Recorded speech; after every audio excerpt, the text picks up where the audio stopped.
All right. What is going on, everybody? Welcome back to another day of SaberSim's DFS office hours. Today is Friday, October 25th of 2024.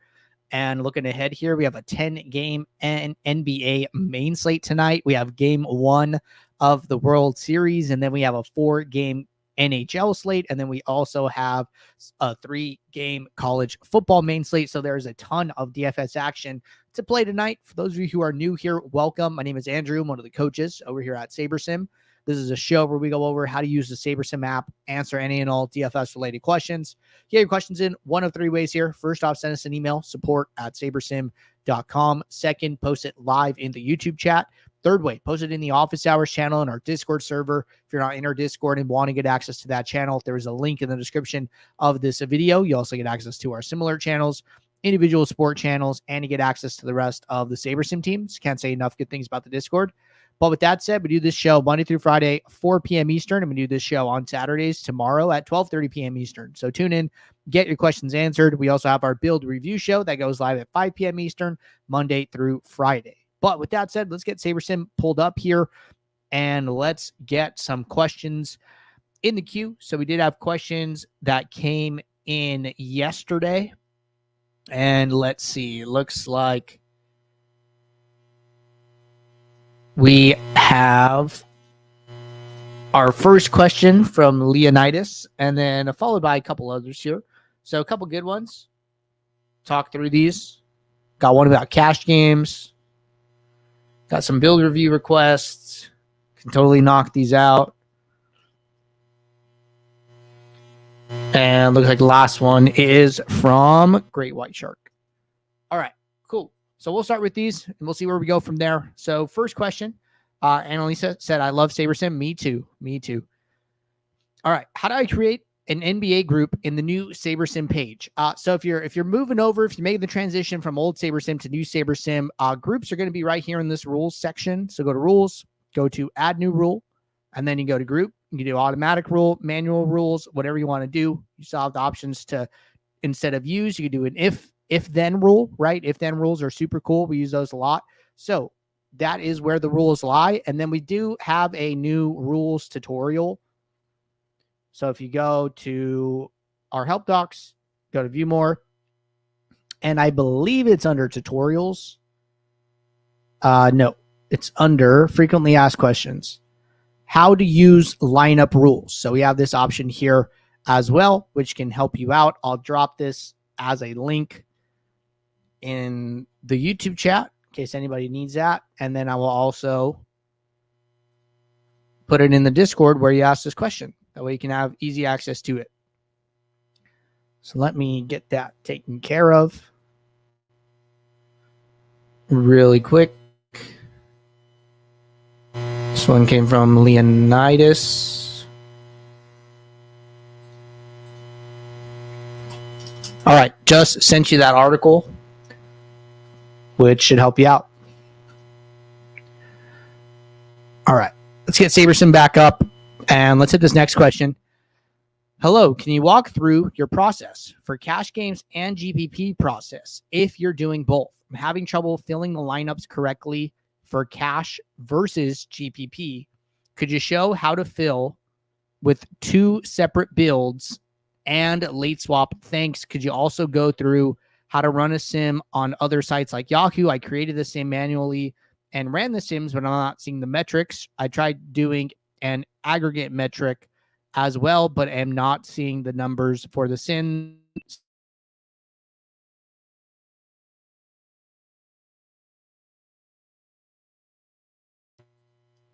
Couple questions here. Let's hit these one at a time. So, let me think. So I don't have any cash games reserved, but I can do an example kind of similar. So let's do something here. I have an idea. So I'm going to basically do 2 separate builds, one for satellites and one for GPPs. And I'll show you guys what those look like. And then the satellites will like effectively take the place of the cash games. All right. So this is my entry file for today for FanDuel. I have a mix of GPPs and then a ton of customs, right? All these customs are a bunch of satellites. So I'm going to do this as if I'm doing the GPPs and the satellites separately. So let's say I come into build one here, and I want to run this for my GPPs, right? So I'm just going to run 500 lineups. Not going to care too much about the builds. We just mostly want to focus on the filling section.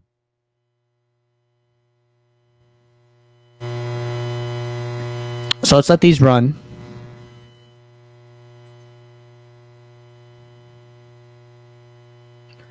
All right. So at this moment, I have this build, and we'll call this GPPs, right?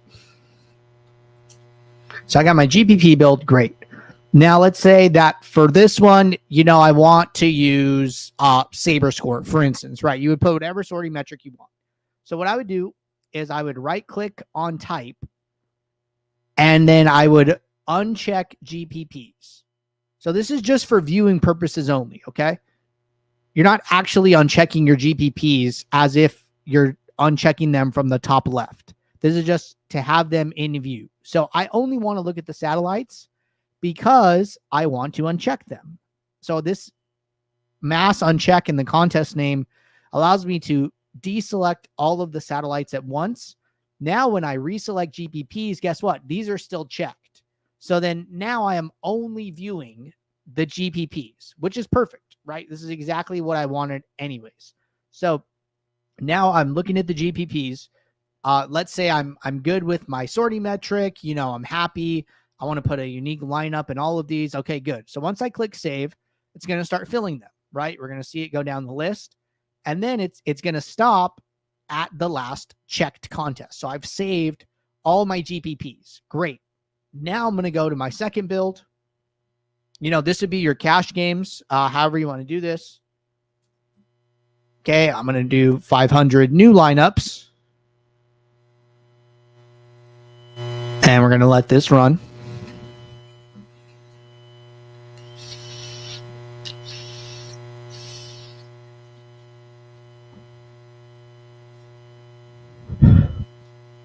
All right, finishing up now. Great. So I'm ready. I want to go to autofill. Okay, so now I'm going to do the opposite, right? Another thing, let's say I want to use projected score now. So this time I want to use projected score for my satellites. So then I would go to the type, right click. I would deselect the satellite this time. So I'm only looking at the GPPs. Uncheck all the GPPs via the top left. Reselect the satellites. And then now only the satellites are selected. And then let's say that, I want to use a unique lineup in each satellite. Then I click save. And then now it's going to start filling all these.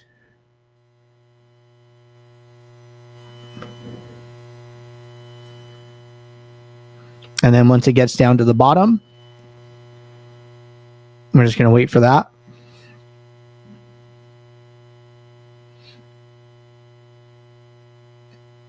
All right, boom. All the satellites are filled now. I can come up here to the top left, click download entry file, and I can upload it. So you're going to see that now all of the contests here all have a source, which means that they were all filled. And now there's an entry in each one of those. So you would just do that for your cash games. Split it up, unselecting, deselecting, and then filling accordingly. And then as far as late swap goes, so I don't know if we could do a late swap. We could try.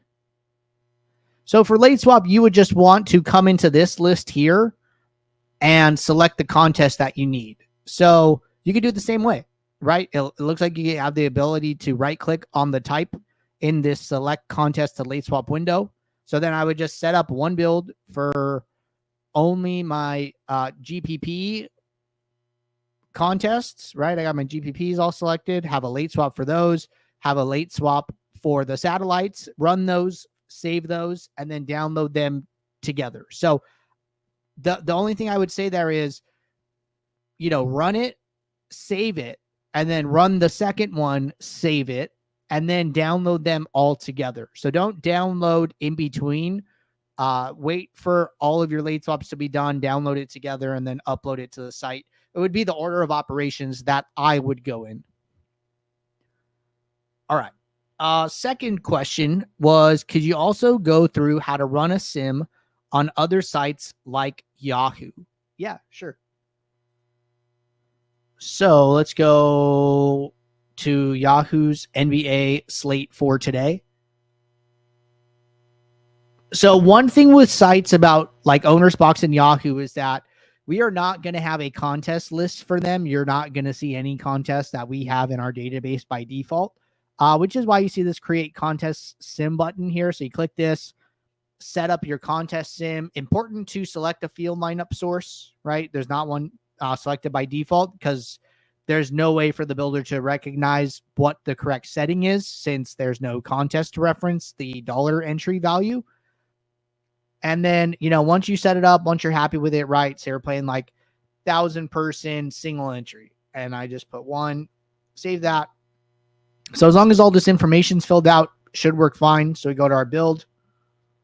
Say we're going to run 500 lineups. Let this run.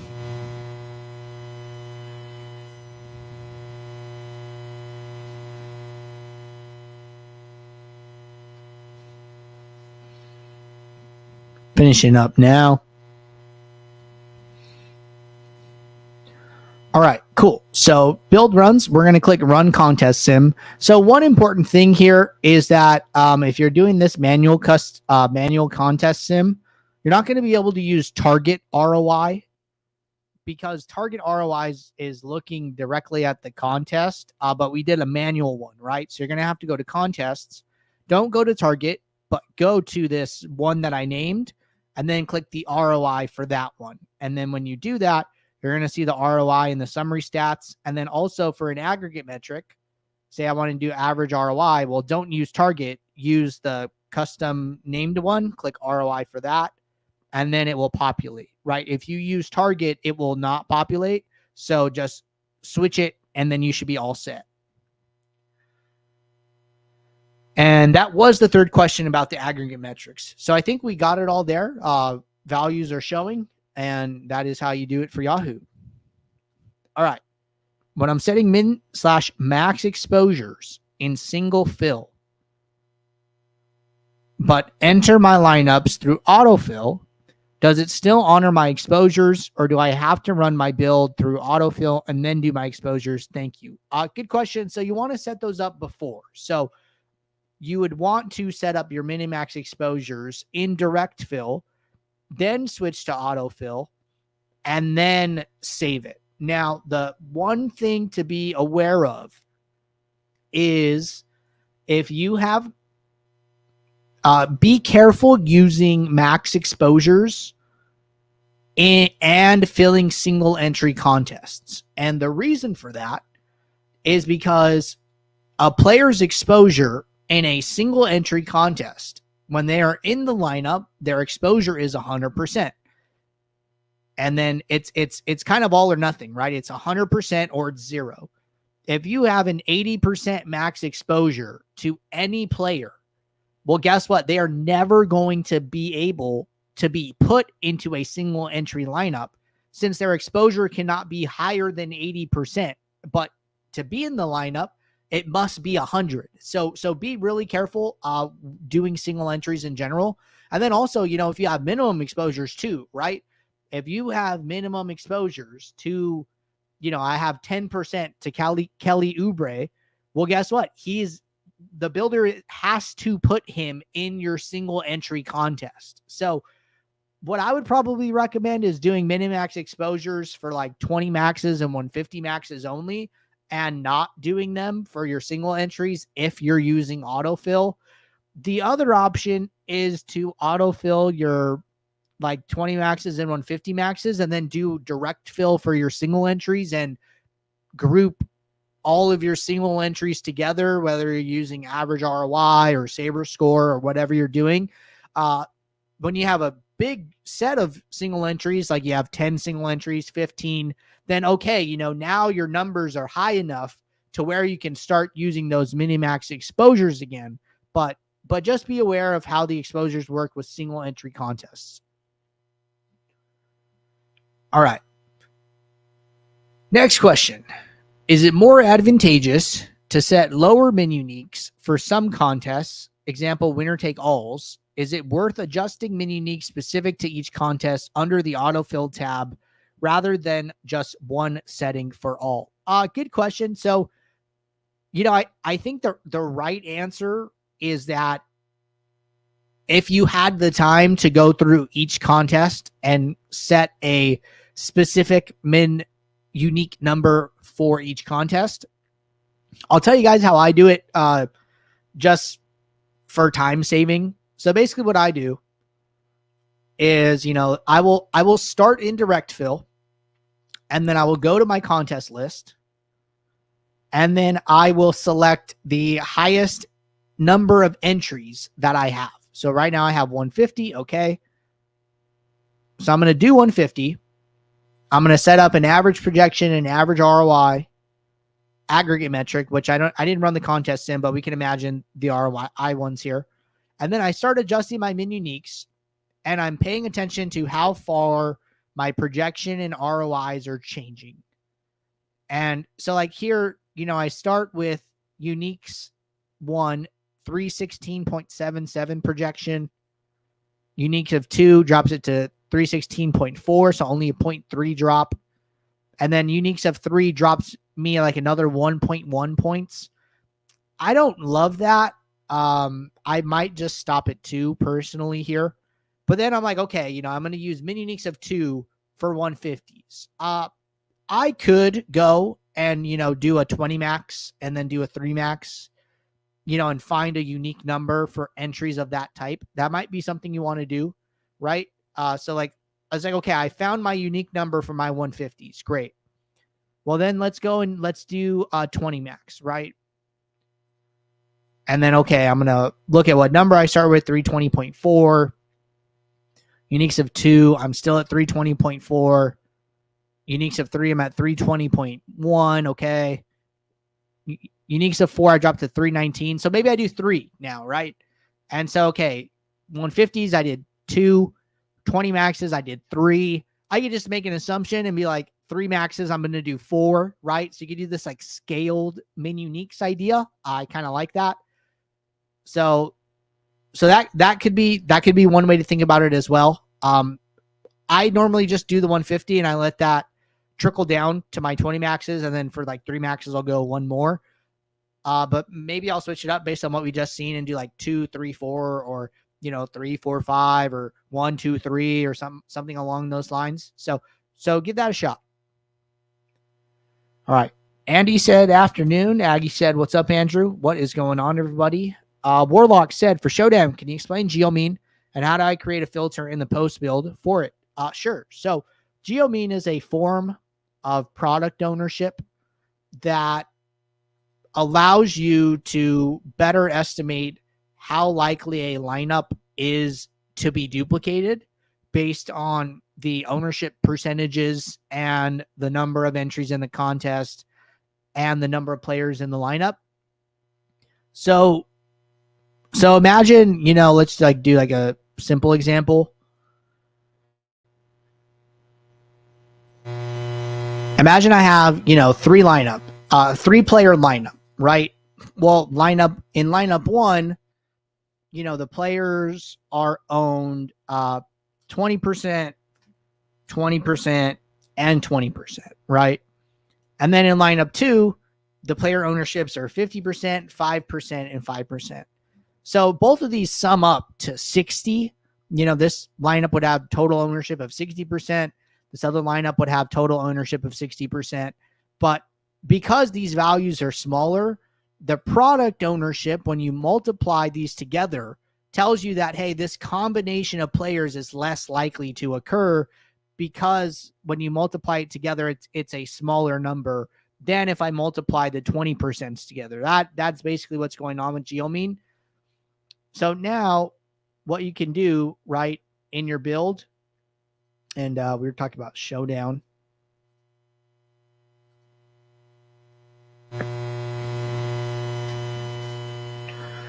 Let's run some showdown lineups.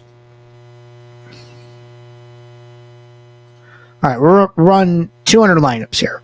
So let's say I'm playing a 10,000 person contest, right? Well, I can start figuring out what a good geomean number is based on that. So let's say, it's a 10,000 person contest. Maybe it is, I don't know, 1,000 to first. And maybe I don't want to be duped more than 5 times. I'm like, you know what? $200 is good for me. That's a good number. So then what I would do is I would do the number of dupes I want to shoot for, which is 5, divided by the number of entries in the contest, 10,000. And then you do to the power of 1 divided by the number of players in the lineup, which is 6. And then I click equal, and that gives me a geomean number. So I'm going to round the decimal 2 places, and I get effectively 28.2. Okay, so 28.2 line up with a geomean around that number, has an estimated dupes of about 5.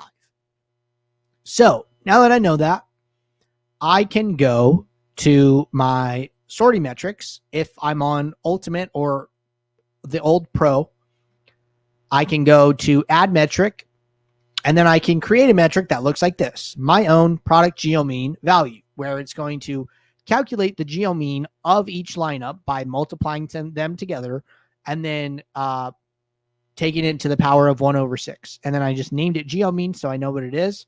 That way, when it pops up under my lineup, I know what this value represents. So then now that I have this metric, I can go to my filters. I can make a geomean filter that says show lineups with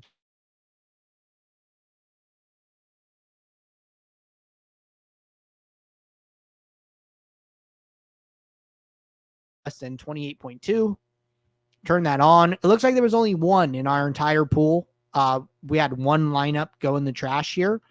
And now I would feel comfortable knowing that these lineups are less likely to be duplicated. Now, are they all going to be less than 5 dupes? No. Sometimes, they're going to be higher, right? There are other things that factor into duplication of lineups. But this is a good start, right? This is one component of lowering duplication in your lineups. And this is how I would be approaching it. All right. Aggie said, so if I'm autofilling 156 lineups, some MME, some single entries, I should not adjust min max exposures. You shouldn't fill the single entries while you have the min max exposures active. So basically what I would do is kind of the same way, we did the example with the GPPs and the satellites. You could do that within your GPPs, right? You just basically say like, okay, these lineups, this set are all 20 max and above. I'm going to fill those with my min and max exposures.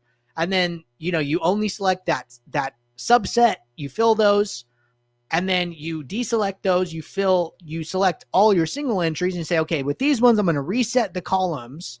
Cause if I have a 10% minimum exposure, I could just go to the header and click the mass reset icon. I was like, okay, in this one, I'm going to reset the min and max exposures. And then now I'm going to go and fill all of the single entries without those values present now. That way they are allowed to be in the lineup, or they're not forced to be in every single lineup. So that's what I would be doing, differentiating my single entries versus multi-entry contests if I'm using min and max exposures. All right. Glad we got that clarified, Aggie. Good follow-up there. Let's pop back over to the Discord, see if any more questions are coming in there. And looks like we are caught up there. Warlock said, I've been reviewing my lineups and have been happy with my sim ROI in the 20 max, but for single and 3 max, they have been lower. How to fix that? A little hard to say. One of the best things to do is to look at a group of like your single entries. So like, I don't know how many you're playing, but like I would probably look at at least like 5 of them, and then kind of just like average across them and be like, okay, how am I actually doing across this set? Because like one lineup in one contest could, maybe it comes in duped like 3 more times than expected. Maybe it ends up being, neutral ROI, negative ROI.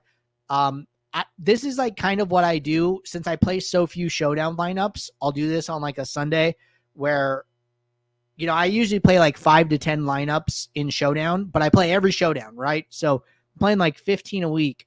Well, I will study all of them and be like, okay, how did I do kind of on average, right? So take that approach to your single entries. Like, okay, how are my single entries doing on average? And then, what you can do is you can look in the contest and look at some of the best lineups and see what they're doing different, right? Like, okay, why are these lineups grading out so well? Are they accounting for duplication better? Or is their projection higher? How did they get to this, right? It's less about the players and more kind of about the overall lineup metrics.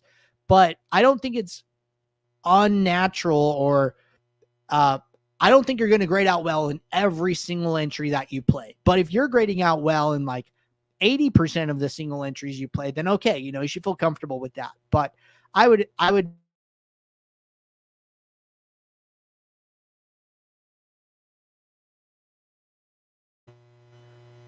but good question there.